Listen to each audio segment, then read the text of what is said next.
So a couple days ago, I'm on the phone with this guy. He's going to come get this refrigerator I'm getting rid of. I'm just giving it away, right? And we're making her arrangements. And I hear it in the background, this voice say, well, tell her your name. You haven't told her your name yet. And he's like, I got this. And he says, by the way, my name's Lee. And I said, well, nice to meet you, Lee. And he says, yeah, nice to meet you too. Now, where do you live again? And so I'm telling him, and I hear this voice in the background. Don't forget to take the straps. And I'm sitting there going, who is that? and he's annoyed, right? And he says, I've got this. Will you just this is a grown man. I mean, he's probably 50, 60 years old, something. And here's this voice in the background telling him what to do on the little list of details. He's a little annoyed. Anyway, he comes, turns out he gets my refrigerator. He's got a truck. He used to do this for a living. He used to own a furniture store. So he's got this big truck. He's got all this stuff. He's got the straps, he's got everything he needs. And I'm thinking, wow, why did she feel like she needed to tell him what to do? Like down to the tell her your name piece. Makes me crazy how disrespectful we are. And then we wonder why our relationships are a little out there. Um, yeah. So, welcome to What to Say and How to Say It. Today, we're going to be talking about how to get people to do what you want them to do by avoiding this one super common and totally destructive communication tactic, and that is to give advice. So, with everything in me, I want to encourage you not to do that. So, think back to the last time that somebody told you what you should be doing, what that communicates to somebody when we say, hey, you should, or have you thought of, and da da da. Well, what you need to do is blah, blah, blah, blah, blah. We're communicating, I don't think you're smart enough to handle this. Part of the problem, and this is why we all struggle, yeah, me too, with giving advice, is we know things, right? We didn't fall off a turnip truck yesterday or the day before. So we've lived a while. We know what to do. We know what works. We know what doesn't. But here's the deal. When we tell someone what to do, we actually cause resistance in them, the pushback, the rebellion. Think of your favorite teen or tween that you're raising, or that as a grandchild. They don't want to do the thing you're telling them to do. I had an interaction with my son when he's married, has a kid now, but he was junior year of high school, right? And there's all this stuff that has to happen so that he can apply for college. Essays that are due, and applications and forms that need to be sent in, all these things. And at one point he says, Mom, I know you're trying to help me, but everything you're doing is making me not want to do what I need to do. Stop. And I was like, wow, okay, so tell me what I should be doing instead. How do I help you? Because I'm nervous that these things aren't going to get turned in on time.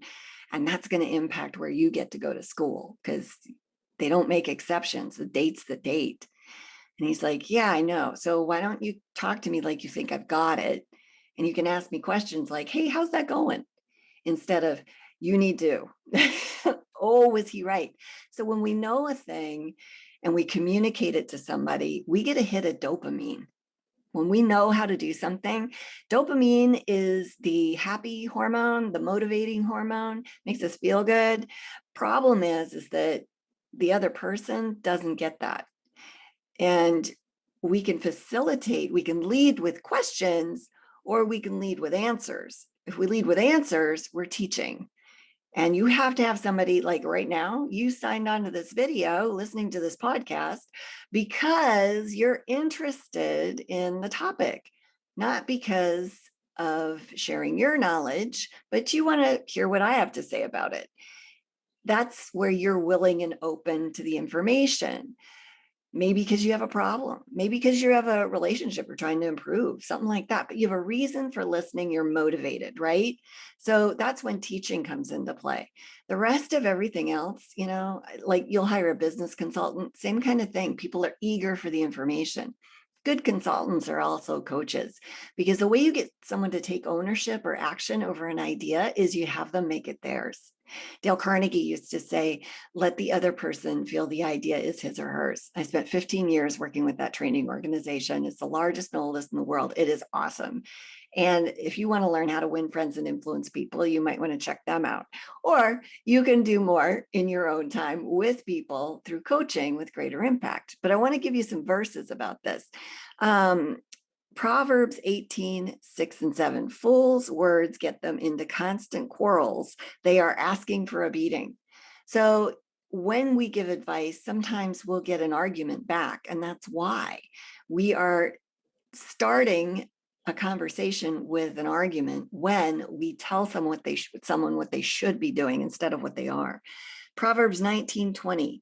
Listen to advice and accept instruction that you may gain wisdom in the future. So we're told to receive information, and boy, is it hard when somebody's just trying to jam that down our throat. So there's two sides to this. We need to get wisdom, but we need to go seek it out, because then our brains are going to be ready. And here's the cool thing. If we're with someone that will coach us, ask us questions, then what happens is we get a hit of dopamine when we discover it, and then we're motivated to go do the thing.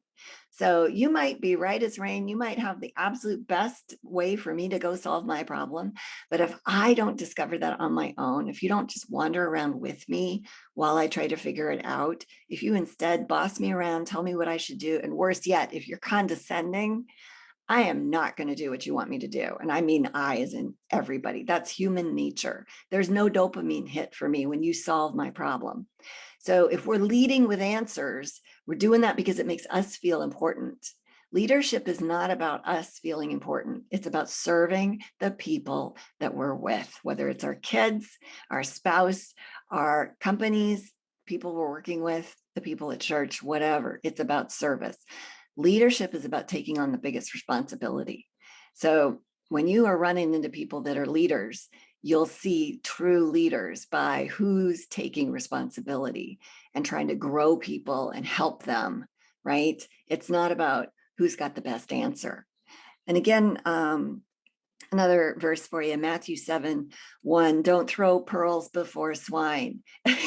Don't waste your breath on people that are not interested in learning about what it is that you're teaching, right? Don't do it. Don't waste it. And people that are not in a growth mindset, that are not seeking out information, they're not interested in learning. So keep that in mind. Lead with questions.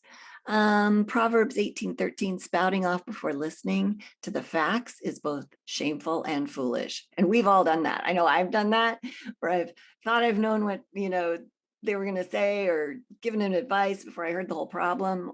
And it's like, oh my word. So when you have when someone trusts you enough, right, and brings a problem to you, and they say, hey, I was thinking about this, I was going to do XYZ or whatever, we interrupt, or we just start off with, well, have you thought about, here's the deal.